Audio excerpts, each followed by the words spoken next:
Good morning বন্ধুরা, welcome back to the channel. আসলে সব ভালো আছে, সুস্থ আছে, আমরাও ভালো আছি। নিয়ে চলে এলাম একটা নতুন ব্লগ। দেখতে থাকো। আজকে ব্লগটা নিউজ চালিয়ে রেখে গেছে আর বন্ধ করেনি, আমারই বন্ধ করতে হবে।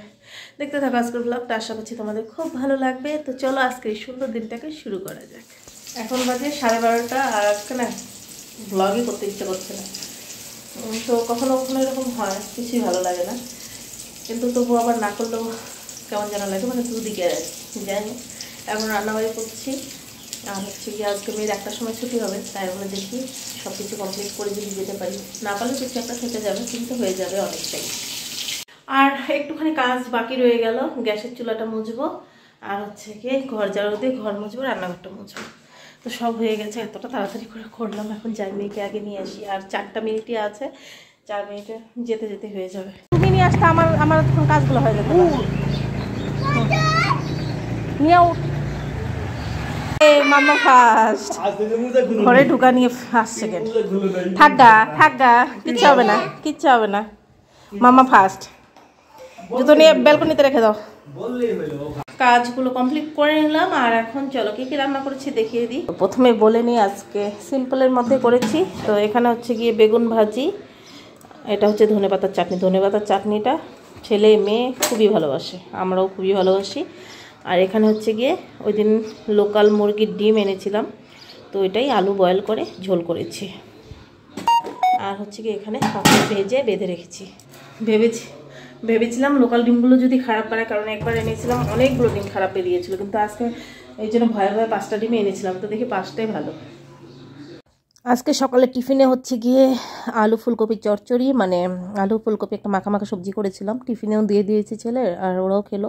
আর একটা পরোটা ছিল, একটু সবজির সঙ্গে নিয়ে নিয়েছি। তো এটাই আজকে হচ্ছে গিয়ে আমার ব্রেকফাস্ট। আর এখানে হচ্ছে গিয়ে চা, গরম গরম চা না খেলে আর হয় না। আর দিনের একটুখানি চা বেশি করে না খেলে না ভালো লাগে না, মানে কাজে জড়িয়ে আসে না। গুড মর্নিং বন্ধুরা, welcome back to the channel. আশা করছি সবাই ভালো আছো, সুস্থ আছো। এখন রোদ উঠলো, একটু জানলাটা খুলে দিই। তো দেখতে থাকো আজকের ব্লগটা, আশা করছি ভালো লাগবে।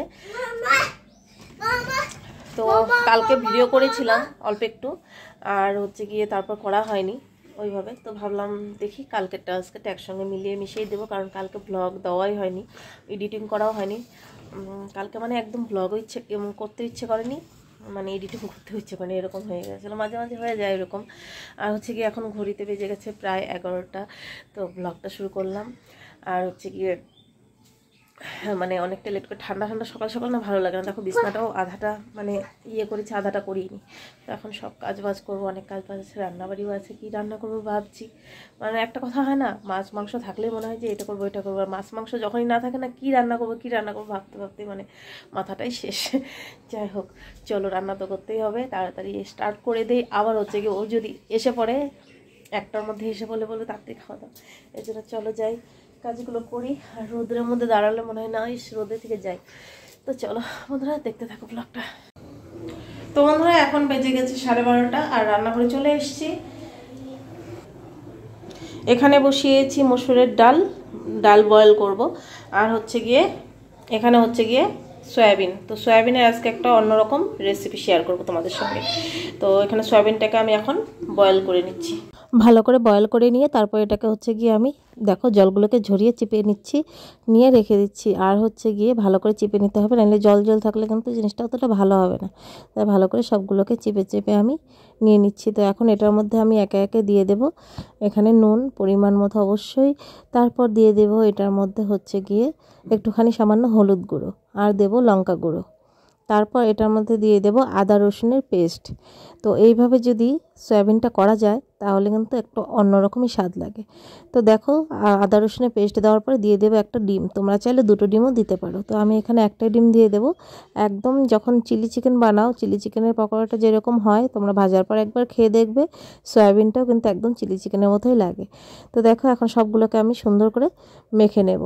তো কখনো আমাদের এরকম হয় যে ঘরে কিছু নেই, কী রান্না করব, একটুখানি ভালো কিছু রান্না করার, তখন কিন্তু এইভাবে সয়াবিনটা সুন্দর করে রান্না করে নিতে পারো, সবাই চেটেপুটে খেয়ে নেবে, একদম মাংসের স্বাদকেও হার মানাবে। তো দেখো এখানে এইভাবে মেখে নিচ্ছি। তো এখন মেখে নিয়ে কড়াইয়ে আমি দিয়ে দেব রিফাইন তেল। তো দেখো রিফাইন তেল দিয়ে দিচ্ছি, একটুখানি বেশি করে দিয়ে দিয়েছি। আর হচ্ছে গিয়ে দুভাগে আমি ভেজে নেব, কারণ একবারে ভাজতে গেলে ভালো করে ভাজাটা কিন্তু হবে না, যেহেতু ডিম দিয়েছি ভালো করে ভাজা না হলে ভালো লাগবে না। তো দেখো এখানে আমি আধাটুকু দিয়ে দেবো আর আধাটুকু পরের বার দেবো। তো এখন দিয়ে এটাকে আমি একটুখানি লালচে লালচে করে ভেজে নেব। আর এইভাবে দেখো যে আমার লালচে লালচে করে ভাজা হয়ে গেছে। গরম গরম কিন্তু তোমরা এইভাবে ডালের সঙ্গে যদি এইভাবে সয়াবিনটা খেতে পারো, পকোড়া টাইপের, খুবই ভালো লাগবে, ডালের সঙ্গেও খুব ভালো লাগবে। তো যাই হোক, একবার ভেজে নেওয়া হয়ে গেছে, এখন আর আধাটুকু যে আছে ওইটুকুও ভেজে নেব। তো একবারে যদি আমরা ভাজতে যাই না তখন একদমই ভাজাটা ভালো হবে না, তাই আমি দুবারই করে নিচ্ছি, তোমরাও কিন্তু দুবারই করে নেবে। তো দেখো আমার সবগুলো ভাজা হয়ে গেছে। এখন আবার তেল দিয়ে দিয়েছি, সর্ষের তেল, তার মধ্যে দিয়ে দিলাম এলাচ, দারচিনি আর হচ্ছে গিয়ে তেজপাতা, শুকনো লঙ্কা আর জিরে। গোটা জিরে দেওয়ার পর পেঁয়াজ, টমেটো দিয়ে দিলাম। এখন দিয়ে দেবো নুন, যাতে টমেটোটা একদম সুন্দর সেদ্ধ হয়ে যায়। নুনটা দেওয়ার পর টমেটোটাও গলে যাবে, তাই বলে নুনটা দিয়ে নিলাম। এখন ভাজা ভাজা হয়ে গেছে, তারপর দিয়ে দিলাম আদা রসুনের পেস্ট আর দিয়ে দিলাম জিরে লঙ্কা বাটা। তারপর দিয়ে দেবো হলুদ গুঁড়ো, তারপর এটার মধ্যে দিয়ে দেবো পরিমাণ মতো লঙ্কার গুঁড়ো, যে যতটুকু ঝাল খাও। তারপর দিয়ে দেবো ধনে গুঁড়ো 1 চামচ। আর এখন এটাকে আমি ভালো করে একদম কষিয়ে নেব। তো কষিয়ে নেব, এই জন্য একটুখানি সামান্য জল দিয়ে নিলাম। জল দিয়ে নিয়ে গ্যাসের আঁচটাকে একদম কম করে দিয়ে কষিয়ে নেব, তাহলে সুন্দর মশলার যে তেলটা ভেসে উঠবে। তাহলে গ্যাসের আঁচটা কম করে দিলে এইভাবে 5 মিনিট পর দেখবে সুন্দর তেলটা ভেসে উঠেছে আর কষানো হয়ে গেছে। তারপর দিয়ে দিলাম আলুগুলোকে।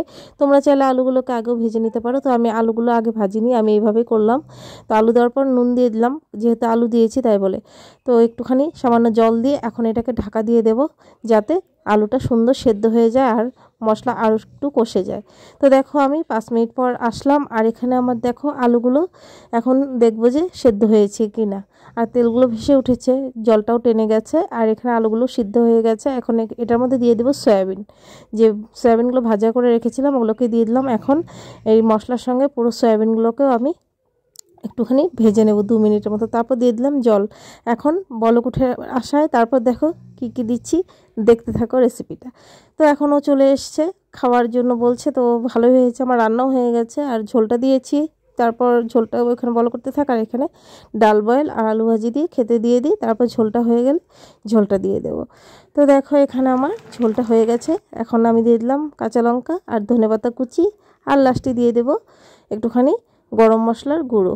তো দেখো এখন গরম মশলার গুঁড়ো 1 চামচ দিয়ে দিলাম, তোমরা পারলে ঘিও দিয়ে নিতে পারো। তো আমি আজকাল ঘি দিইনি, ঘি দিলেও কিন্তু খুব ভালো লাগবে। তো এখন আমি এটাকে নামিয়ে নিয়ে তোমাদেরকে দেখাচ্ছি। তো দেখো কি সুন্দর হয়েছে, আলু সয়াবিনের এইভাবে মাখা মাখা করে নিলে একদম মাংসের স্বাদকেও হার মানাবে। তো তোমরা যদি না ট্রাই করে থাকো অবশ্যই ট্রাই করো। তো এখন সবার খাওয়া দাওয়া হয়ে গেছে, তারপর হচ্ছে গিয়ে ও এখন আবার অফিসে যাচ্ছে, বাইকের চাবি ভুলে গেছে। আর এখানে বাইকের চাবি এই যে উপর থেকেই দিয়ে দিলাম। আর দেখো গোলাপটা কতটা বড় হয়েছে, মানে দেখে এতটা ভালো লাগছে, আর কালারটা কি সুন্দর লাগছে বলো। তোমাদের কেমন লাগছে কালারটা অবশ্যই বলো। প্রথম কদিন পর না, মানে কদিন আগে মানে গোলাপগুলো ছোট ছোট হয়ে গেছিলো, তারপরে ও আবার ডালপালাগুলো কেটে কেটে দিয়েছিল। আর দেখো কলিটা কত সুন্দর, এটাও আরও বড় হবে। তো ডালপালা কেটে দেওয়ার পরে আজকে এই যে আবার নতুন করে হয়েছে 2টো গোলাপ, খুব সুন্দর হয়েছে, এটা তো আরও বড় হবে। তারপর এখন যাচ্ছি, বিকেল 4টে বাজে, মেয়ের ডান্স ক্লাস আছে, তাই ডান্স ক্লাসে যাচ্ছি। আর হচ্ছে গিয়ে বাইরে তো প্রচণ্ড ঠান্ডা, ঘরের ভিতরে কিন্তু এতটা বোঝা যায় না, বাইরে যে ঠান্ডাই আছে ভালোই। তো আর কি করার, এখন তো যেতেই হবে, ডান্স ক্লাসে যাই। তারপর দেখো ডান্স ক্লাস থেকে বের হয়ে এসে মেয়ের আজকে বায়না চাউমিন খাবে। ইপসিতা মানে ওর ডান্সের এই যে ডান্সের ক্লাসমেট, তো ওর সঙ্গে বলছে মানে ও খাবে, ও বলছে ইপসিতা বলছে ও বলছে ও খাবে এখন। তো আর কী করার, নিয়ে যাওয়া হলো দোকানে। তারপর আমরাও খেলাম ওদের সঙ্গে, খেয়ে নিয়ে তারপর ছেলে ফোন করেছে মা সিঙ্গারা নিয়ে আসবে। তো এই দোকানের সিঙ্গারাটা খুবই ভালো হয়, খুবই সুন্দর বানায়। তো দোকানটা ছোট কিন্তু সিঙ্গারাগুলো কিন্তু খুবই টেস্টি হয়। তো ওগুলো নিয়ে ঠিয়ে এসে বাড়িতে এসে একটুখানি 5 মিনিটের মতো রেস্ট করে আবার ও আবার এখানে চিকেন নিয়ে এসেছে। তো আর কি করব, আজকে আর একদমই এনার্জি নেই, সারাদিন একদমই রেস্ট হয়নি, তাই ভাবলাম যে চিকেনটাকে এখন আর ধোয়ার আমার কোনো আর ক্ষমতাই নেই, তাই এমনি রেখে দেবো, কালকে ফ্রিজ থেকে বের করে ধুয়ে নেবো একবারে। তো বন্ধুরা আজকে ভিডিওটা কেমন লাগলো অবশ্যই কিন্তু কমেন্ট করে জানিও। যদি কিছু ভালো লেগে থাকে একটা করে লাইক করো, শেয়ার করো, আর সাবস্ক্রাইব করা চ্যানেলটাকে না থাকলে সাবস্ক্রাইব করে দিও। আর হচ্ছে গিয়ে এখন ডিমের অমলেট করব, করে খেতে দেবো। দুপুরে সয়াবিনের তরকারি আছে, ডাল আছে, আর ডিম ভেজে দেবো, হয়ে যাবে সবার খাবার। তো এখন এটাকে নিয়ে ফ্রিজে ঢুকিয়ে রেখে দিই, কারণ বাসনও আছে, বাসনগুলো মেজে নেবো আর কি। আর আমার ফ্রিজটা দেখলে কি বলবে, ফ্রিজের কিন্তু লাইট কিন্তু নেই, ভিতরে তবুও একটা ছোট্ট একটা এলইডি লাইট হালকা লাগিয়ে দিয়েছিল, তো যে ঠিক করেছিল ফ্রিজটা বলেছিল এসে লাগিয়ে দেবো, কিন্তু আর আসেনি। তো এই যে ডিপ ফ্রিজে রেখে দিলাম। যাই হোক, কাজ তো চলে যাচ্ছে, কারণ এখন আর নতুন করে নিচ্ছি না, কারণ আমাদের এদিক ওদিক যেতে হয়, তাই বলে আর টানাটানি।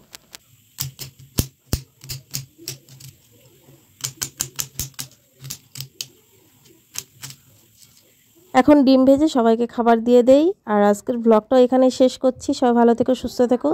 সবাইকে গুড নাইট, টাটা। কালকে আসছি একটা নতুন ব্লগ নিয়ে।